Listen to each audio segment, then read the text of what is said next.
Okay, we got the Monday night crowd tonight. Looks like there's not a lot of people here. We got Danny Machuca, we got Ben Simon, and that's all you need. We're doing it tonight. And it's been a very strange night, a bit of a late start, but we're doing it. This is it, we're doing it. It's a very special night for those people that managed to make it out here tonight, because it's the start of a brand new tournament called Monday Night Mayhem. So right after the lecture, whatever opening I pick will be a thematic tournament based around that opening, and you'll play one game every Monday night. So if you're in the area, you might want to come out. It's a real cool tournament. You play one game every Monday. You don't know what the opening is going to be till you show up at class. And all right, so it should be just a lot of fun, something new every week. And the winner this month will receive a free entry to the Metro Class Championship, which is on February 6th. That's a $50 value, and the winner of each section of each class will get $200. So that should be a fun one. And okay, you can win free entry. You won't have to pay anything to get in. All right. So you know, there was a lot of possible entries for tonight, and it was hard to decide. I mean, there's so many good ones. We're about to start a tournament. What should I do? I couldn't figure it out, so I had to use some technology to help me. Now, unfortunately, my R.O.G 4000 crashed, and I had tried to reboot it, but it didn't work. And by crashed, I mean it fell down several flights of stairs, and by reboot, I mean I kicked it repeatedly with a boot, and now it broke. But the club assured me, don't worry, we'll get you the brand new one. So, with great pleasure, I get to introduce to you the R.O.G 5000 3S. All right, here it is. The R.O.G 5000, the newest and best in opening generating technology. As you'll notice, there are several tubes at the top. It says here sharp for the sharp openings, solid, welcome Mario Roper, for the solid openings, and we did some suspicious openings, but our current resident grandmaster threatened to sue us, so we changed the final S to suspect openings. So we'll get to those at the very end. So let's put some of these openings in here, and we'll see what we get tonight. So, all right, we got some sharp openings. We got the Albin counter gambit. People have been dying to see it. We got some Sicilian Najdorfs in here, some Grunfeld, some King's Indian. What else we got? We got a lot of good stuff. So let's see. We got 6 of them here. All right, and let's just go ahead and pour them into the special tube here.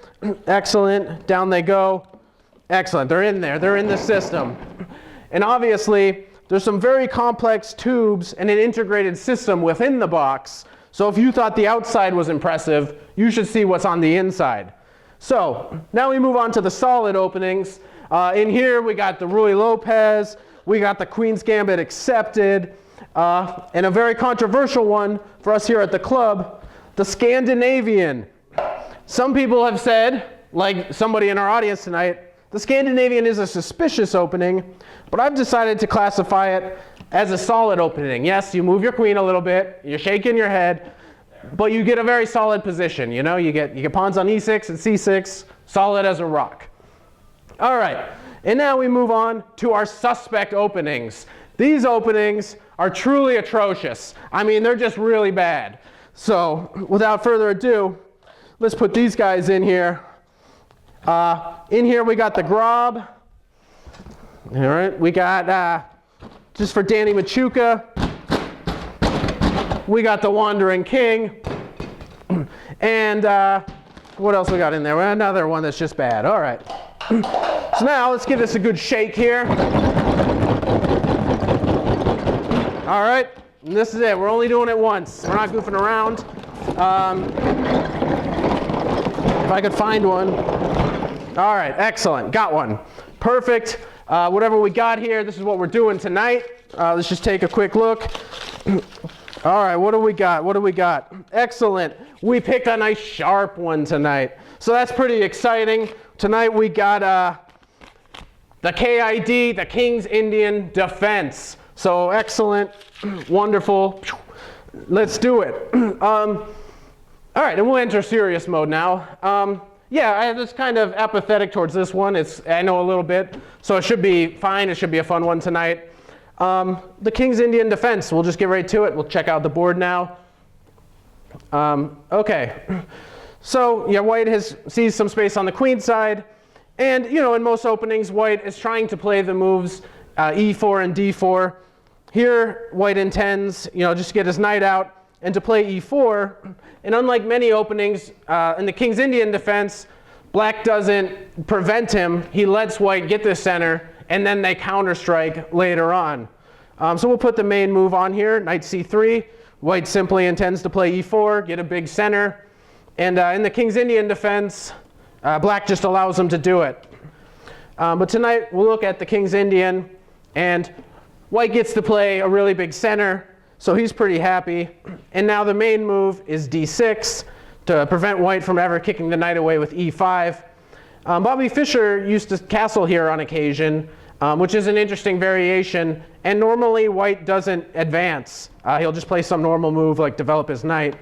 If you advance, the knight will retreat to a silly square, but black intends to attack the white center.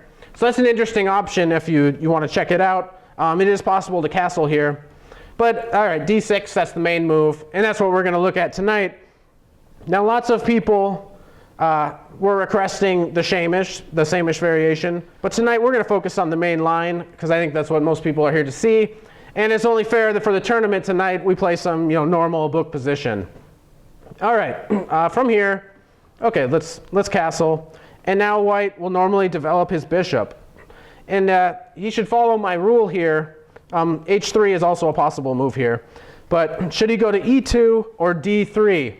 Well, I tell my students, you don't want to put your bishop on D3 when your opponent has fianchettoed and they have a pawn on G6. It's kind of like your bishop is aimed at a wall, and you're never going to sacrifice there. If you're going to sacrifice and take on G6, then that's a pretty good move. You should have your bishop here.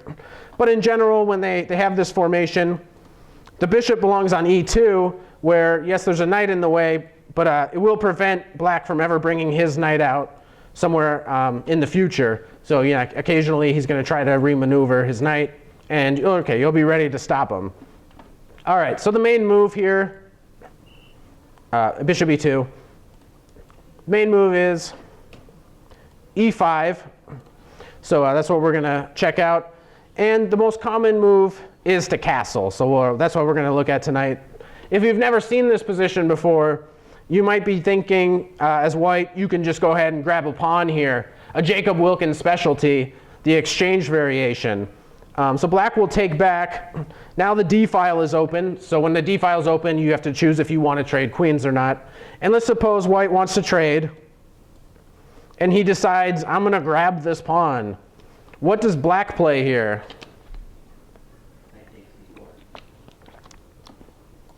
Knight takes e4. Yeah, never forget about this bishop. He's a very powerful piece in this opening. There's always tricks on this diagonal. So, okay, so that would be a way to lose a pawn. Instead, if you do play this variation, normally you castle, and then you continue from here. Normally black protects the pawn, and this knight jumps in, and you get some position. It's not thought to be a great way for white to get an advantage, so we'll skip it for now. D5 also is normal enough. I mean, it seems to make sense, right? You get a lot of space, and the plan here for black is to bring his knight to the C5 square, a really nice square, and he played the move A5 so that it's really difficult to ever kick this knight away. You'd have to prepare it. And the knight gets to stay there with lots of pressure in the center. So also an interesting variation. But for time's sake, we are starting a little bit late tonight. So we're just going to get right to the good stuff, we castle. And okay, I mean, there's other moves for black here other than the main move. He can take. He can, even like knight A6 is a move. But let's get right to business here, knight to C6. Forcing white to play D5. He's trying to provoke it. And now we get an interesting position, and we'll start to see the plans here in just a minute. White's plan is to play on the queen side. You'll notice he has more space here. His pawns are pointing this way. And you'll notice black has more space on the king side. So black is going to be playing for a king side attack he's going to be playing moves like F5, F4, G5, and he's going to go try to attack on the king side. White, meanwhile, is going to be getting an advantage on the queen side. He's trying to play the move C5, and there's several ways to do it. He can prepare it with B4. He can prepare it by having some pieces in play to control the move C5. And he's going to try to break through on the queen side. And this is one of the sharpest openings. Black is going all out for an attack. So usually either black checkmates white or white defends properly, wins on the queen side, and will ultimately win the game, because black's queen side is usually just torn to shreds. He just gives up on it for an all-out attack. And so you get a very sharp opening. So that's why we had it in the sharp category. We'll go one move further here. Knight E1 is the main move, so we'll check that out tonight. And all right, so we'll jump into it from here. We'll get some games. To be fair for our tournament, we'll get a game where white wins, a game where black wins. So we'll just jump here on the database, search for this position. Okay, so this is a game that I actually know because it was played right here in St. Louis. This was last year, 2015 at the Sinquefield Cup.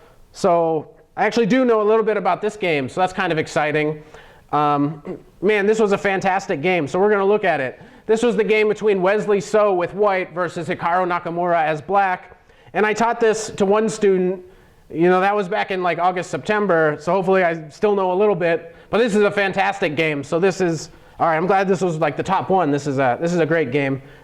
Okay, so white just played the move knight to E1.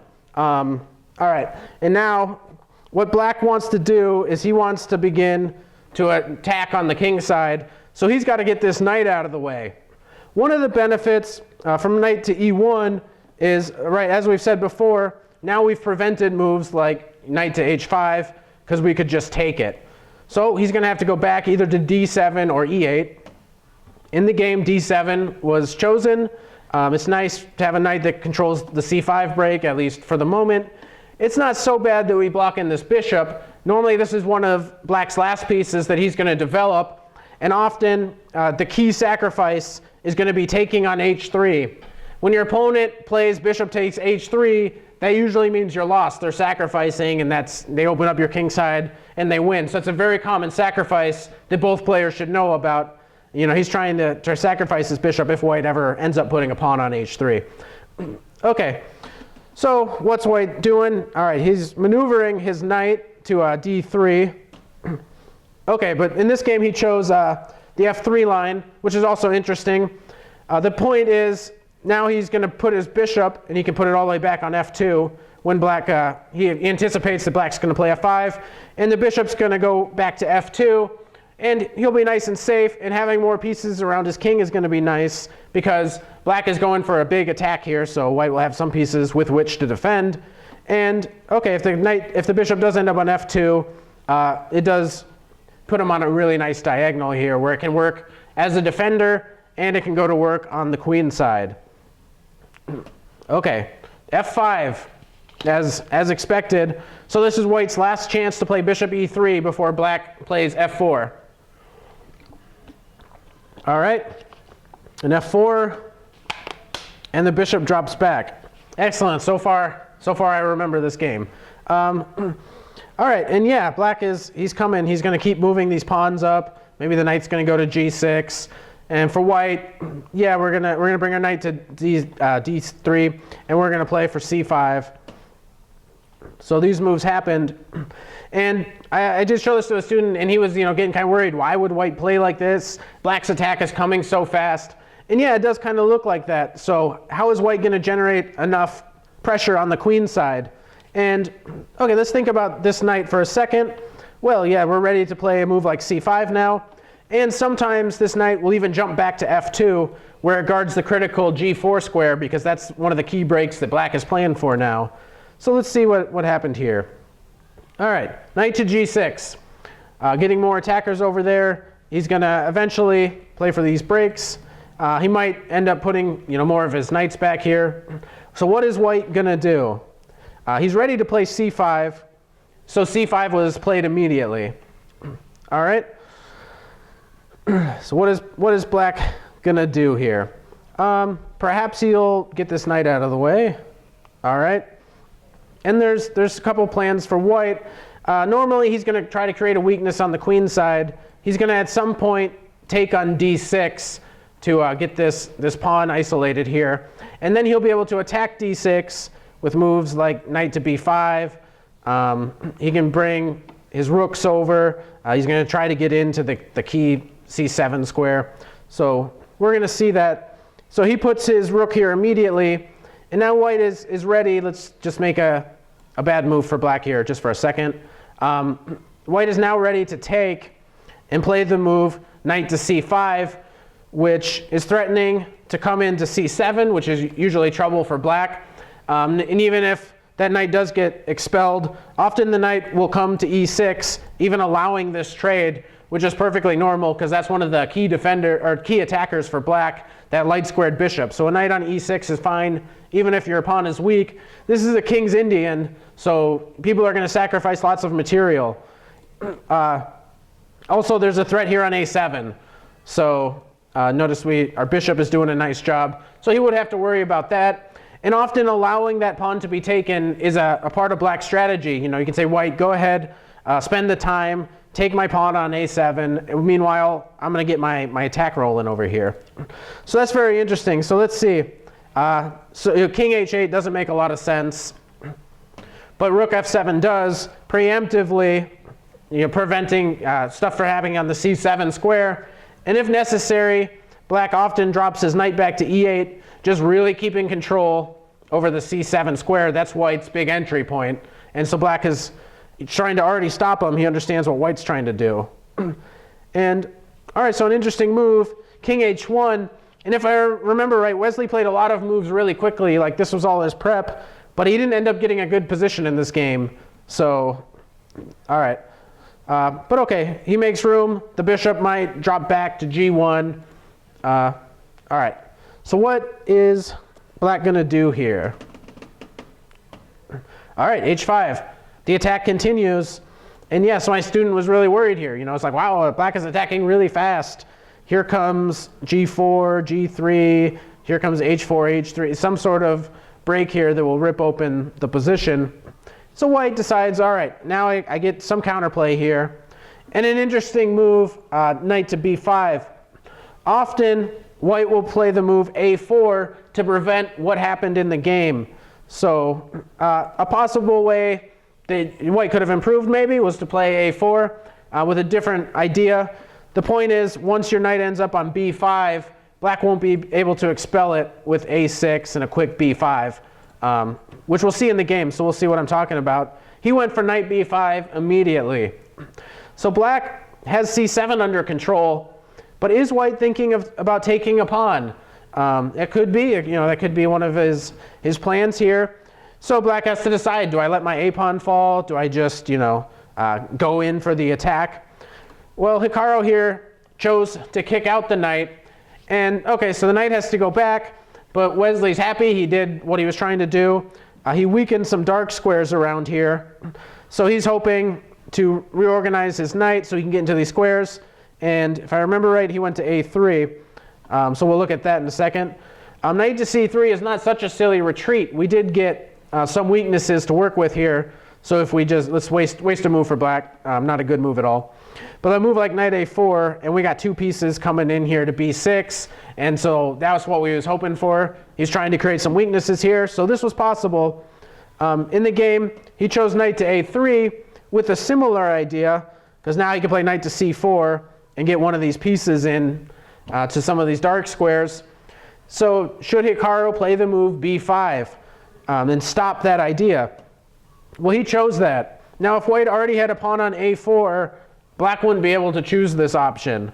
So in this position, with the pawn on a4, white's position would be a little bit better than it was in the game. But I think this is what Wesley was hoping for, because now not only are some of these dark squares weak, you got some light squares over here, particularly c6. So now white has an entrance. He's going to be able to put a piece on c6. And there's a couple contenders. The rook seems to make the most sense because it's attacking everything. At some point, though, maybe, okay, a knight can jump in there. Now he's got something to work with on the queen side, but he's got to prove that he can do something over there before black crushes him and mates him on the king side. So let's see. The rook jumps into c6. All right, which makes sense. But we'll see later. If I remember right, I think I do. He's going to make a mistake with that rook. So let's see. What should black do? Let's see. All right. G4, get on with the attack. And okay, and the typical plan now is just to play moves like h4, h3, really force something to open up over there on the king side. Let's see, what was Wesley's move? I think he should probably begin to triple on the c file. Yes, that's what happened. And then black shows something very interesting. He kind of wants to kick this rook away. Even though the rook may or may not have to actually leave, we can think about sacrificing in exchange. But obviously, if he plays here immediately, he's dropping his d-pawn. And then once that falls, I mean, the whole queen side's going to fall apart. So if I remember right, queen to f8, which is interesting. Normally, the bishop goes to f8, so I didn't know about this plan during the game. But black was thinking, okay, so he protected it with his queen, which is, not the most common, but it worked really well in this game. And one of the nice assets of having the queen on f8 is he plays the move bishop to h6. And with the bishop on h6, he can think about some typical knight sacrifices. This knight here is often key to sacrificing on this pawn chain.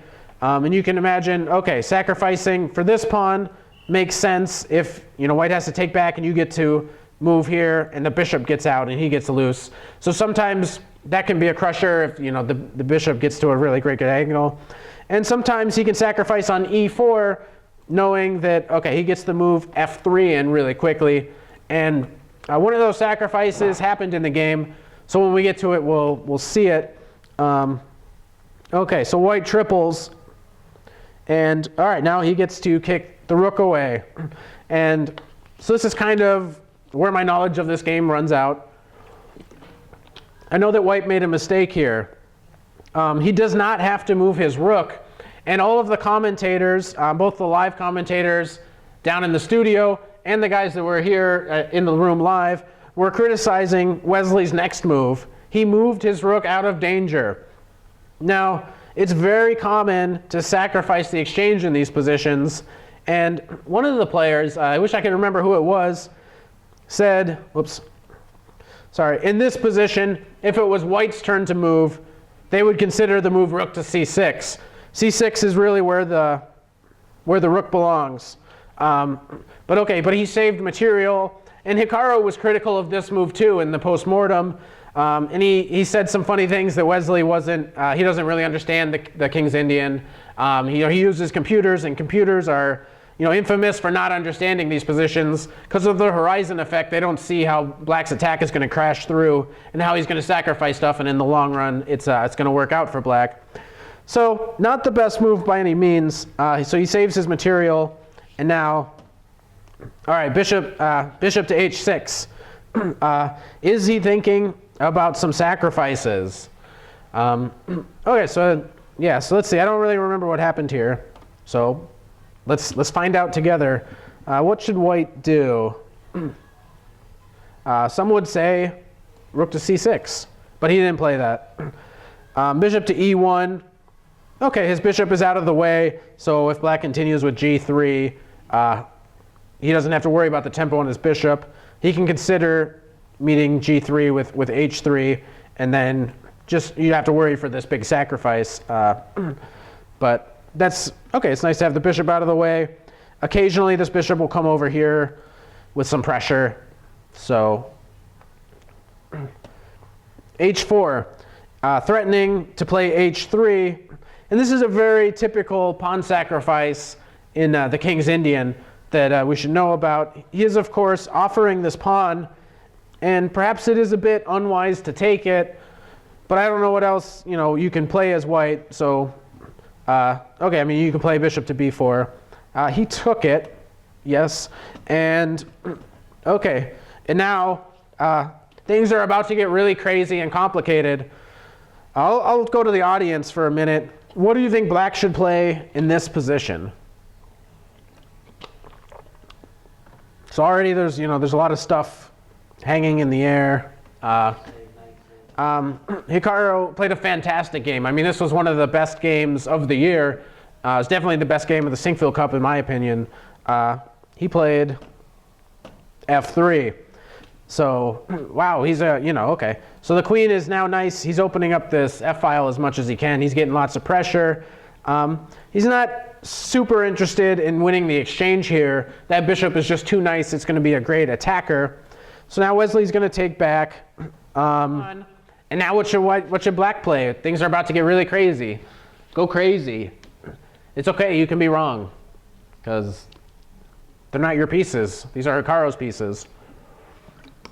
And it's great to see this kind of chess at the top level. It's not as common, anymore. And okay, there've been some boring tournaments lately, but this one was fantastic. So, anybody got anything?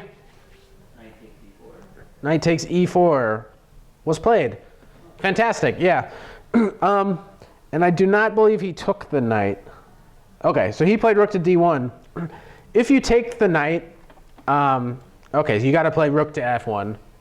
And you can't take the rook. It's untouchable because checkmate. Yeah, so there's really crazy stuff that can happen in this position.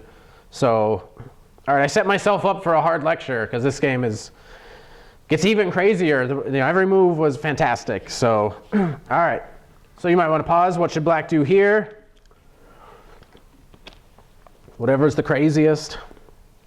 All right, looks like we're taking here. You like taking there? All right, excellent. So he took, I doubt it was taken, but maybe it was. No, he took the bishop. So this does allow rook to f1, which seems like the most logical follow-up here. All right, rook to f1, check. Again, you can't take it. All right, because if you take it, we got the same checkmate. So he played king to g2, and now, yeah, again, we have the same appealing moves. We can play bishop to e3. We can play h3. So, okay, but the move he played looks pretty strong too. The rook is coming to g1, and then, okay, that looks like a lot of trouble. All right, what can white do? How can we save this position? Let's just look at this for a second, which I suppose wasn't played. Yeah, it wasn't played. We'll look at this, see if we can figure out what to do. And if you're just joining us, this opening was chosen at random. So we picked the most complicated thing possible. This seems to be going like an hour late. Yeah, it's a very, very long night. Very long night. Can't get enough. Okay, how about h3 here? If you take, I'm bringing my queen in, or I'm taking this bishop.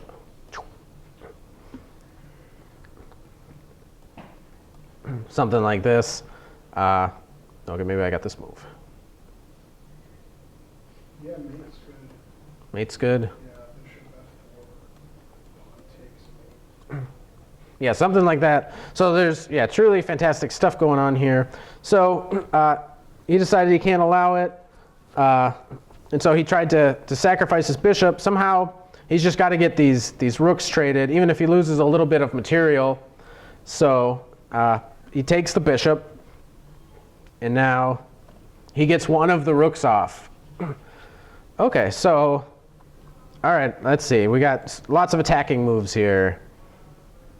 Knight to g4 looks pretty good. The king has to go to h3. So it's getting very scary. What should we do here? Let's see what should black play in this position?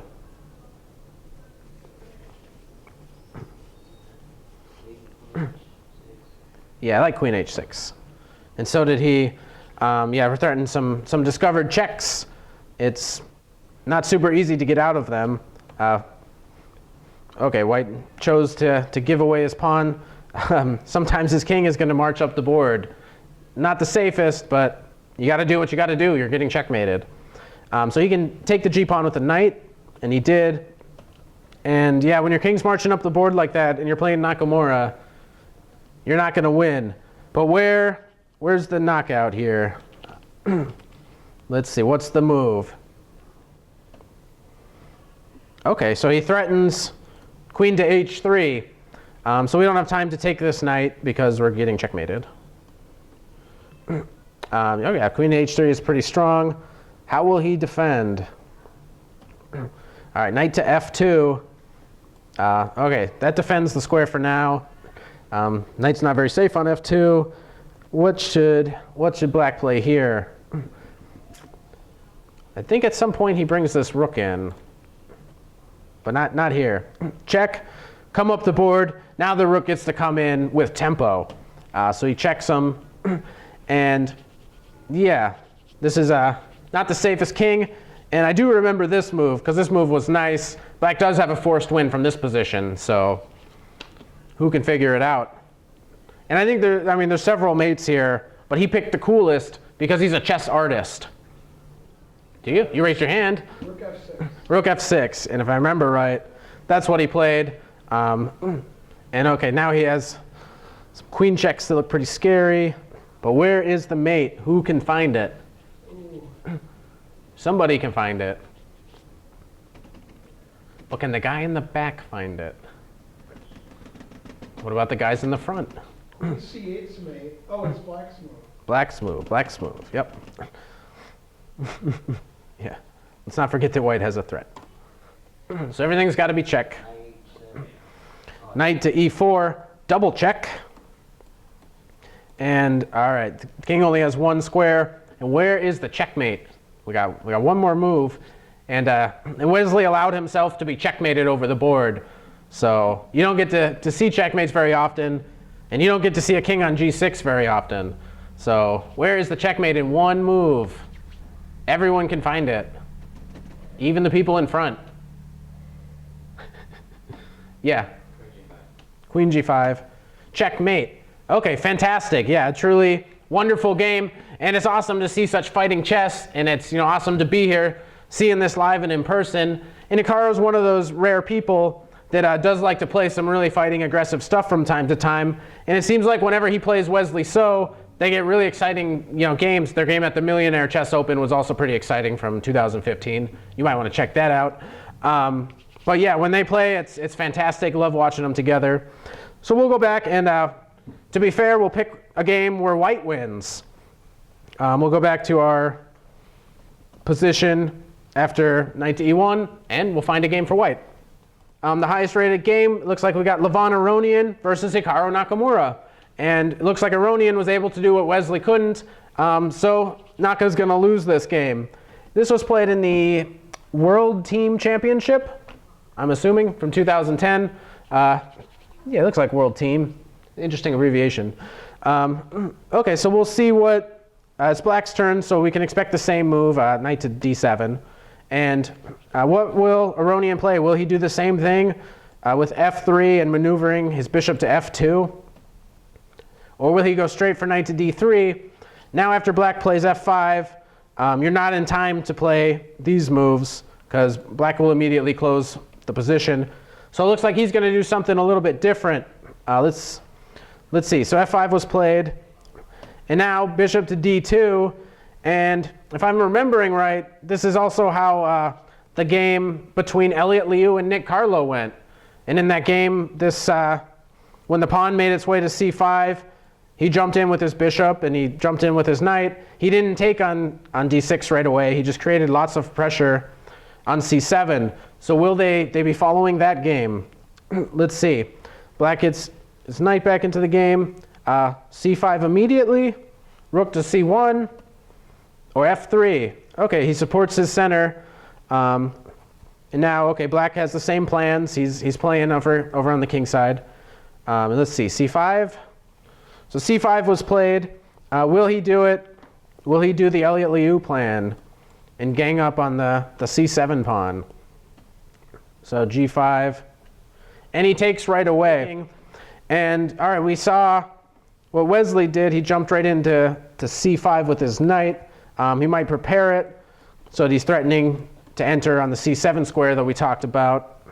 Okay, and this was one of the other points that I mentioned. The knight on d3 often goes to f2, so it looks like he's just defending against the g4 break before it happens. Whenever black is threatening to play here, he might have to play a move like h3, but with the knight on f2, things are really a little safer. It's preventing the bishop sacrifice on h3. So we'll see if any of that happens. This game I am completely unfamiliar with, so maybe rook c1. All right, queen c2.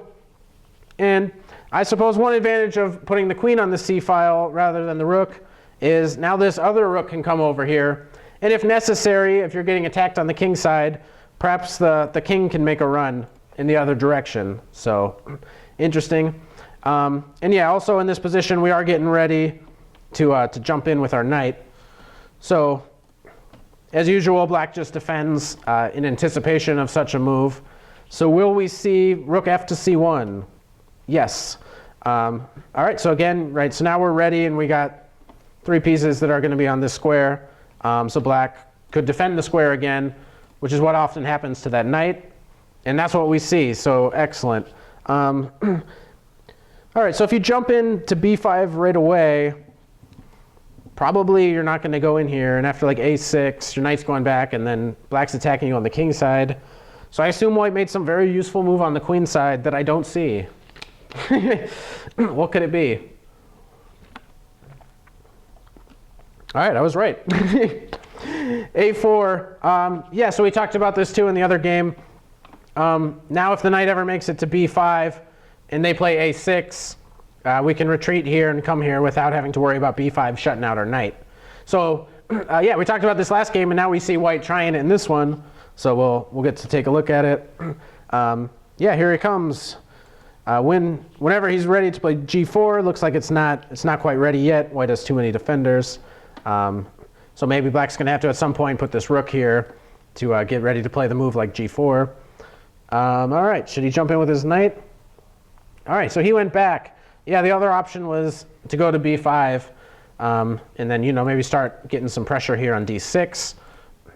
But okay, very interesting. He goes back to d1.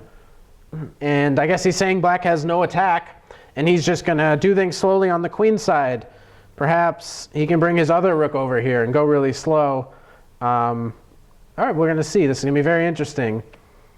Bishop to f6. And yeah, this is the usual square for the bishop. Yeah, in the other game, he ended up putting his queen on f8. So, okay, bishop on f8. And, all right, rook to a3. Yeah, white's trying to triple here.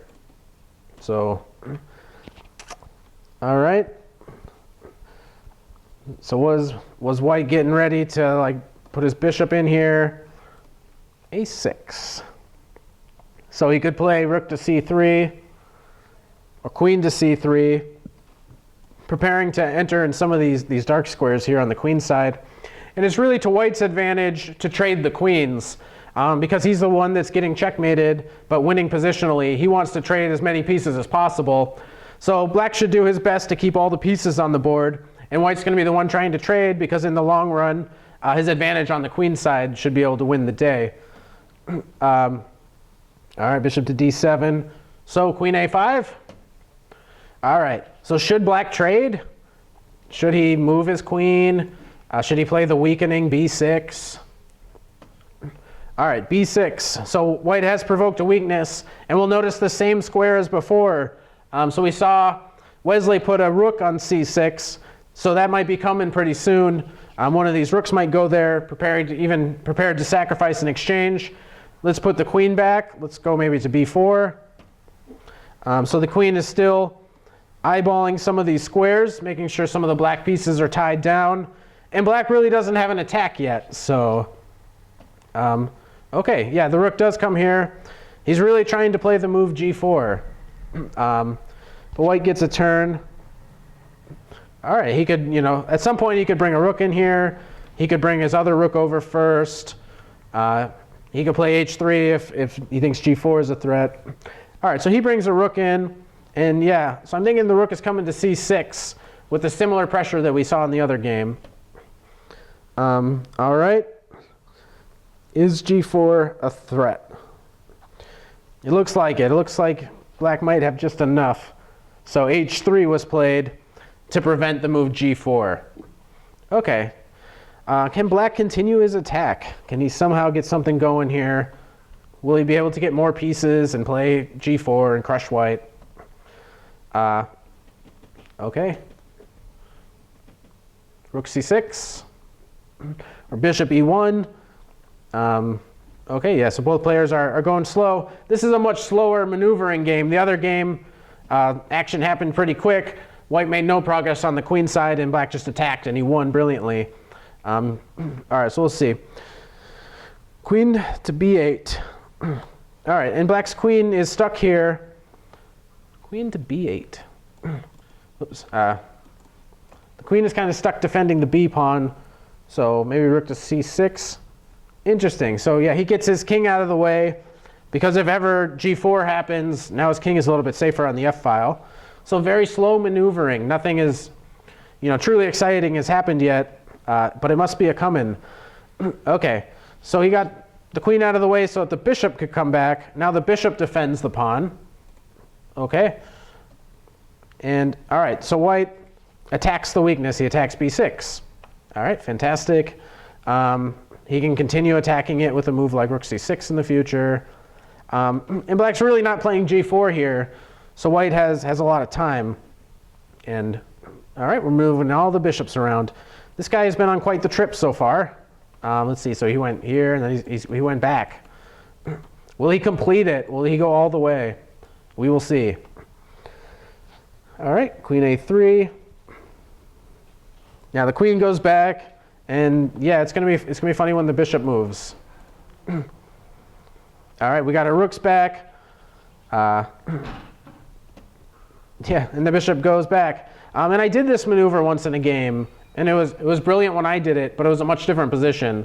Yeah, I had fianchettoed shadowed the bishop, and then I snaked around, and my bishop was awesome on a7. So I like this maneuver because I've seen it and I've done it. Okay. b4.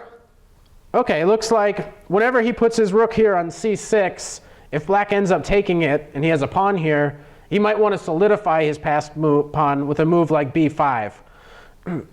Okay, and okay, maybe he can think about tripling on the c file, getting Alekine's gun. Rook to a7, defending the c7 square even more.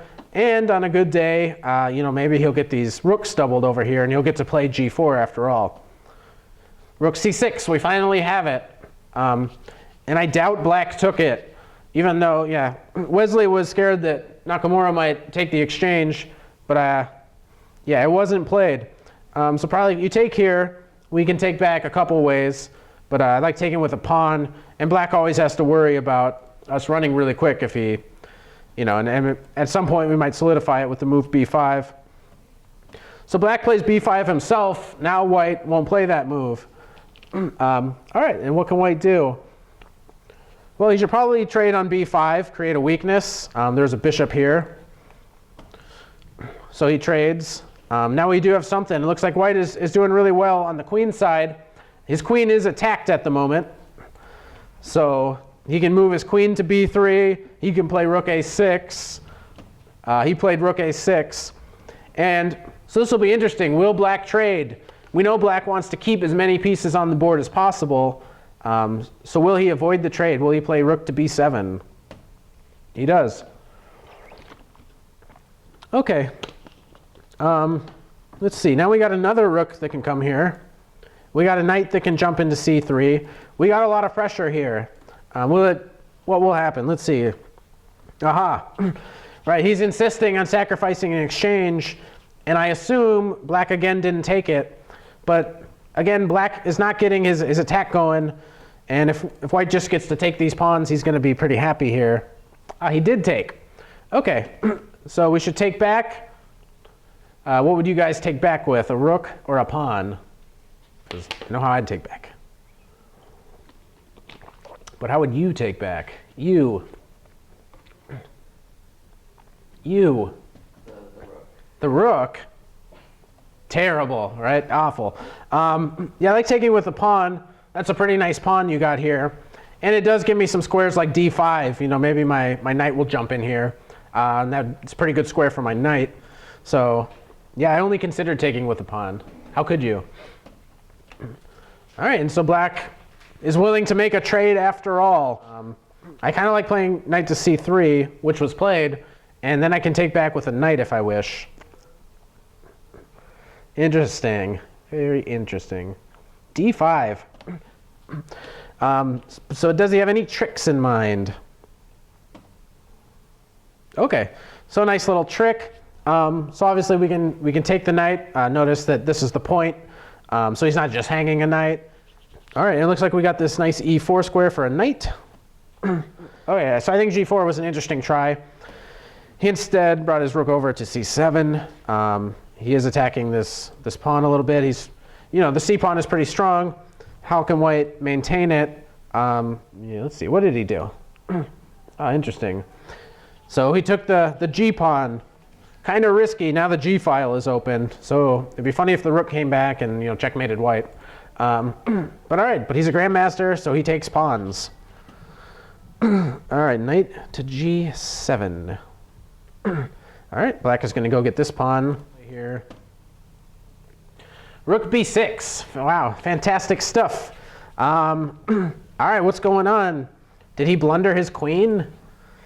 So let's see. Did he take the queen? So he didn't take the queen. Wow, fantastic, fantastic. Let's check it out. Let's take the queen and see what happens. Notice this knight is doing a fantastic job. So we can take this bishop, and the king can't move, so he's going to have to defend. Looks like the only move is knight to e8, and then we can take it. So, all right, so far we have 2 pieces for the queen. The king only has 1 move. So far this was easy to figure out. All right, so I have this move. And then check, so where's your king going to go? I assume you have to go over here. If you get too close, I'm thinking about checking you away. And then, okay, something like this looks really good for white. Yeah, this looks like pretty crushing for white. So I'd expect you would have to go somewhere else. And now we can take your rook. And yeah, you got a lot of material. Let's grab this guy. And you got quite a lot of material for the. C6 is risky because of rook e6 check. Okay. Yeah. Okay. Not the best move I played. Oh. And this is typical. We get some really exciting games when you play the King's Indian. So truly terrific. He instead took on f5, which does give up the bishop. But I mean, how do you even defend the bishop very well in this position? He decided to sacrifice a piece, so I would take the bishop, and he did. And okay, so the knight is preventing the king from going to most squares. So his move was a bit predictable. All right, how should we respond now? The queen is attacked, so maybe we could move our queen. Oops. Let's see what was played. All right, queen to b2. He saw that his queen was attacked. Yeah, at some point, black's going to have a good check here on e3. Either immediately, he can maybe consider taking this. How is he going to respond here? Okay, he has rook a2 as well. Yeah, so the rook's pretty nice here. What should we do about our queen? Queen b1, attacking a knight. Yeah, so even if you do check me, which wasn't played, even if you do check me, now you have to worry about my queen coming in. So, all right, so he didn't go for knight e3. He instead played rook to c2, a tricky move. If we just take the rook, what is black playing here? Knight e3. Mario Roper, excellent. Yeah, just forking the pieces here. All right, rook c2, the rook is untouchable. So white probably didn't take it. I could try to get out of tricks by moving my king. I could maybe play rook to b7. Also, rook takes b5. Yeah, so, okay, we got this protected. All right, where will the queen go? All right, so the rook is still untouchable for the same trick. And king g1. Okay, rook b7, kind of move I was thinking about. And king to h6, attacking the knight. I mean, there's a good square I want to move my knight to anyway. So the knight is also untouchable. Now we are threatening to win this rook. So if you take this, we can take this. There's no more tricks here. Okay. So queen to c6. I'm trying to make some tricks work here. Let's see.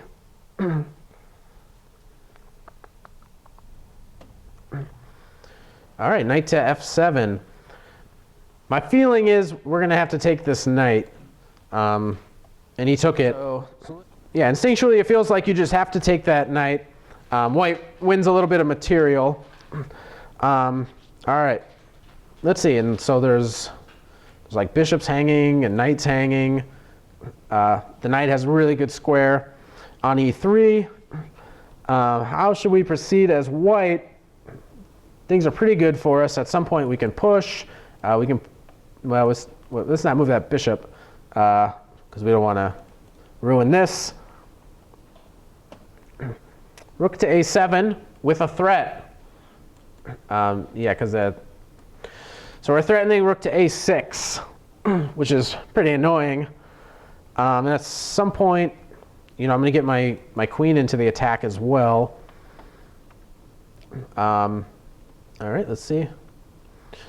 Yeah, so queen to a1. Yeah, he's just going to get the queen into the game. Did he take the bishop and allow queen a6? He played something even crazier. He took on g2, perhaps hoping for king to g2, but your queen a6 looks like it just ends the game. If you take on g2 now, you're allowing some unnecessary counterplay here. Though, I mean, maybe you're fine. I would just be worried if there's potential for perpetual checks, but all right. So there's really no reason to allow that when you have an awesome move like queen to a6, which was played, and black gave it up. Yeah, queen to a6 is the death bell. So, all right. So two truly fantastic games. The R.O.G. once again picked a fantastic opening. It seems to have a thing for sharp openings, and all right, pretty late at night, but we're going to get this tournament rolling. Let me know what you guys think about the R.O.G. I know it does sort of, I don't get to prepare as much, so we do sacrifice a bit of the quality of the content, but we do get to use a box, which is pretty cool. So where do you fall? Are you pro R.O.G.? Are you anti R.O.G.? Let me know. I want to hear what you guys think to see if we should ever do this again in the future. Also, special thanks to Lulu Wojcik for coming up and helping me create this box. She did a fantastic job and gets all the credit for it. Yeah, send your comments, your feedback, like, subscribe, hit all the buttons you can, and I'll see you guys next week.